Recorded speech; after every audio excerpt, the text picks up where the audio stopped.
লোকসভা নির্বাচনের আগে প্রকাশ্য জনসভা থেকে বিরোধীদের হাত কেটে নেওয়ার নিদান দিলেন ময়ূরেশ্বর তৃণমূল নেতা জটিল মণ্ডল।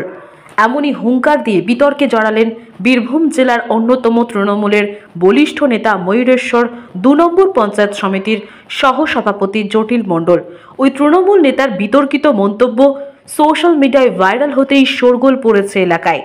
রবিবার বৈকাল ৫টা নাগাদ ময়ূরেশ্বর ২ নম্বর ব্লকের অন্তর্গত পুলকুন্ডা অঞ্চল তৃণমূল কংগ্রেসের দলীয় কার্যালয়ের সামনে লোকসভা নির্বাচনকে লক্ষ্য রেখে এক বৈঠক করা হয়।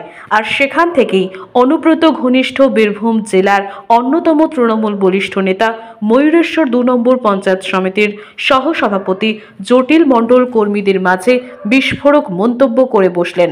কর্মীদের মাঝ থেকে তিনি বিরোধীদের উদ্দেশ্যে বলেন, কেন্দ্রীয় বাহিনী তোর বাবার বন্ধু নয়, ভোট হলেই চলে যাবে আর তখন তুই থাকবি না। কারণ গ্রাম পঞ্চায়েত আমাদের, পঞ্চায়েত সমিতি আমাদের, জেলা পরিষদ আমাদের, বিধানসভা আমাদের, 4খানা জায়গা আমাদের। তুই কোন জায়গায় কোন ঢোল পাততে পারবি না। থানা, পুলিশ, কোর্ট একেবারেই হাড়গোড় ছাড়িয়ে দেব।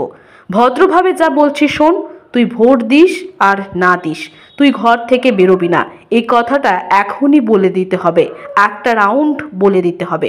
আর এই বিষয়কেই সামনে রেখেই সোমবার সন্ধে 7টা নাগাদ কোটাসুর থেকে পাল্টা মন্তব্য করলেন বিজেপির রাজ্য সহ সভাপতি শ্যামাপদ মণ্ডল। তিনি বলেন, উনি যদি কারোর হাত কাটতে পারেন তাহলে এমন মানুষও থাকবে যে ওনার হাত কাটতে পারে। দেখুন, জটিল মণ্ডল এখানকার পঞ্চায়েত সমিতির সহসভাপতি, কোনো সময় সভাপতি, এরকম বারবার থাকছেন। উনি আগে বামপন্থী ছিলেন। বামপন্থী নেতাদের পরিচর্যায়, বামপন্থী নেতাদের সহযোগিতায় তিনি সমাজে বড় হয়েছেন, পরিচিতি হয়েছেন।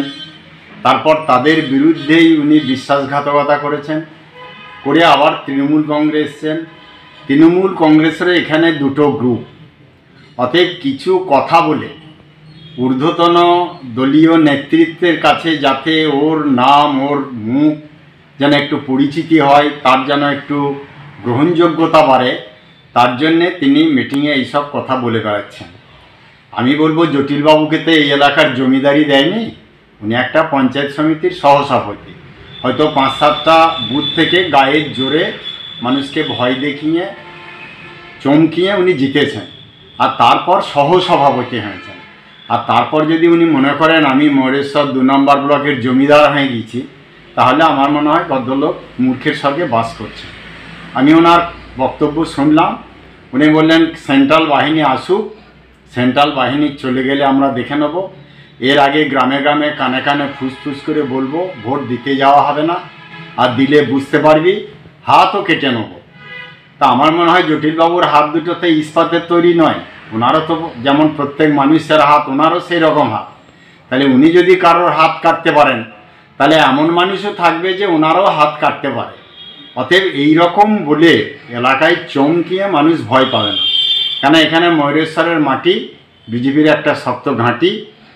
তো সেই জায়গায় উনি যেভাবে অনুব্রত, হয়তো ভাবছেন যে অনুব্রত নয়, আমি দ্বিতীয় অনুব্রত হব, তাহলে তো আমি বলবো যে সবাইকে অনুকরণ করে যদি সেই জায়গায় যাওয়া যায় তাহলে আজ কোনো তো অসুবিধা হতো না। অতএব এরকম মূর্খের মতো কথা বলছেন, ভয় দেখাচ্ছেন, একটা ভীতি সন্ত্রাস তৈরি করার চেষ্টা করছেন। আমরা অবশ্যই এটা প্রশাসনকে জানাবো। প্রশাসন যদি ব্যবস্থা না নেয় তাহলে এলাকার জনগণই ওর ব্যবস্থা নেবে, এটা আমি বলে রাখলাম।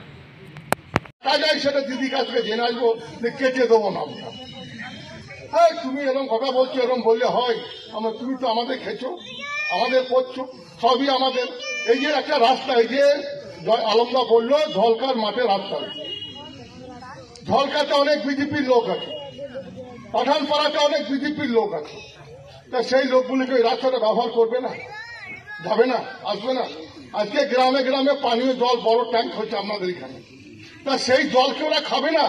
তাহলে আমাদের খেছে, আমাদের নেত্রীর দেওয়া খেছে, আমাদের নেত্রীর হাসপাতাল ওষুধ নিচ্ছে, আমাদের নেত্রী দেওয়ার চাল খাচ্ছে, আমাদের নেত্রীর দেওয়ার তার স্ত্রী ভাতা নিচ্ছে, আমাদের নেত্রীর দেওয়া তার মেয়ে সাইকেল নিচ্ছে, আমাদের নেত্রী নেওয়া সে স্কুল কলেজ যেখানে যাচ্ছে সব ফ্রি পাচ্ছে ওষুধ থেকে। তাহলে তুমি খাচ্ছ আমার আর সর্বনাশ করছো আমাদের। তাহলে আমরা শেখা সিঁদুর পরে বসে আছি কি?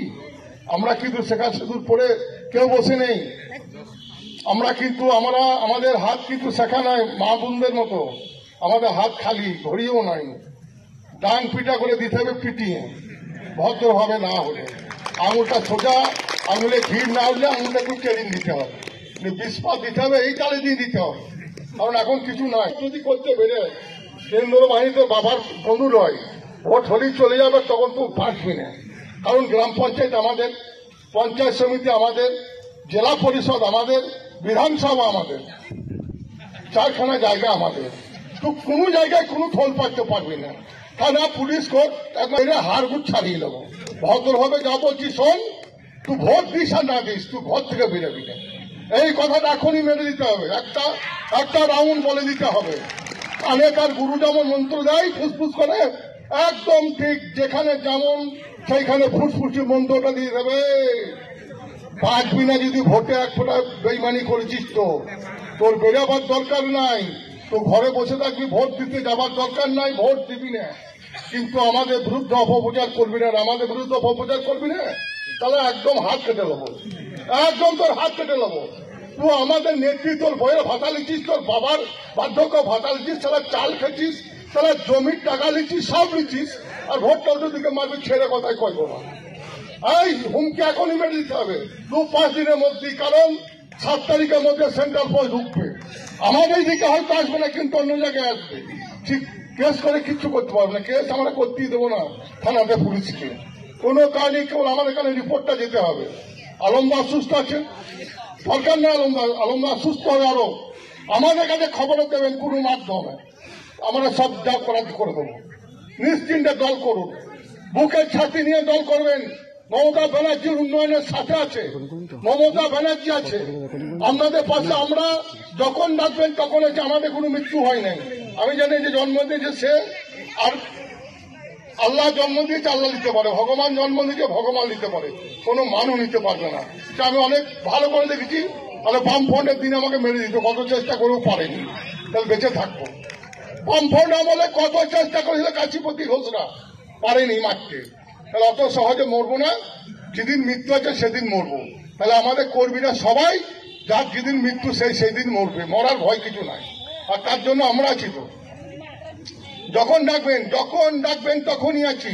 কিন্তু আমাদের কথা হচ্ছে মমতা ব্যানার্জির হাতকে শক্ত করতে, এই নির্বাচনে ঝাঁপিয়ে পড়তে হবে। আমরা এই এলাকায় 3200 ভোটে জিতেছি, লিড পেয়েছি। আমাদের জেলা পরিষদের মেম্বার 3200 লিড পেয়েছে। আমরা সেইটা 5000 চাই। আমরা 3খানা পঞ্চায়েত থেকে, আমরা লোকসভা আমাদের পঞ্চায়েত দিচ্ছি 7200, আমরা বলছি 8,500 টার্গেট দিতে হবে। সেদিন মিটিংয়ে বলেছি আমি, উলকুন্ডা 5000 লিড দিতে হবে, ঢেকায় দিতে হবে। আর কে কি পঞ্চায়েত করতে আমার দেখার দরকার নেই। আমরা নিজেদের ঘরটা, মানে আমরা এই পরপর 3খানা পঞ্চায়েত এমন করে সাজিয়ে রাখবো যে কেউ কাউকে যেন লোমের টানলে আমরা যে তার লোম চুল ছেড়ে দেবো, এরকম ক্ষমতা তৈরি করে রাখবো আমরা। তার বেশি কে দিল্লিতে করছে, কে বোম্বে করছে, কে অন্ধ্রপ্রদেশ করছে, ও দেখে আমাদের কোনো লাভ নাই। তাই বন্ধু, আমাদেরকে সবাইকে ঝাঁপিয়ে পড়তে হবে। এই নির্বাচনে আমাদের এই পঞ্চায়েত থেকে টার্গেট 5000। এই 5000 টার্গেটের জন্য আমাদেরকে যা করতে হবে বলবেন, আমরা সেইখানে যাব, সেইখানে আসবো। আমাদের রাত 10টা পর্যন্ত ঘুরতে কোনো অসুবিধা নেই। গ্রামে গ্রামে, পাড়ায় পাড়ায় কর্মী বৈঠক করব। যে কোনো কর্মী যে কোনো বিপদে পড়লে আমরা তার পাশে আছি, একদম অবহেজ আছি, কোনো অসুবিধা নেই। আলমদা ঘুরতে না পারলে আমরা আছি তার জন্য, একদম সেই জায়গা পূরণ করে দেবো, আমরা নিশ্চিতভাবে থাকতে পারেন। এই কথা বলে আমি সকলকে জাতীয়তাবাদী অভিনন্দন জানিয়ে আমার এই ক্ষুদ্র বক্তব্য রাখলাম। নমস্কার, সবাই ভালো থাকুন, সুস্থ থাকুন।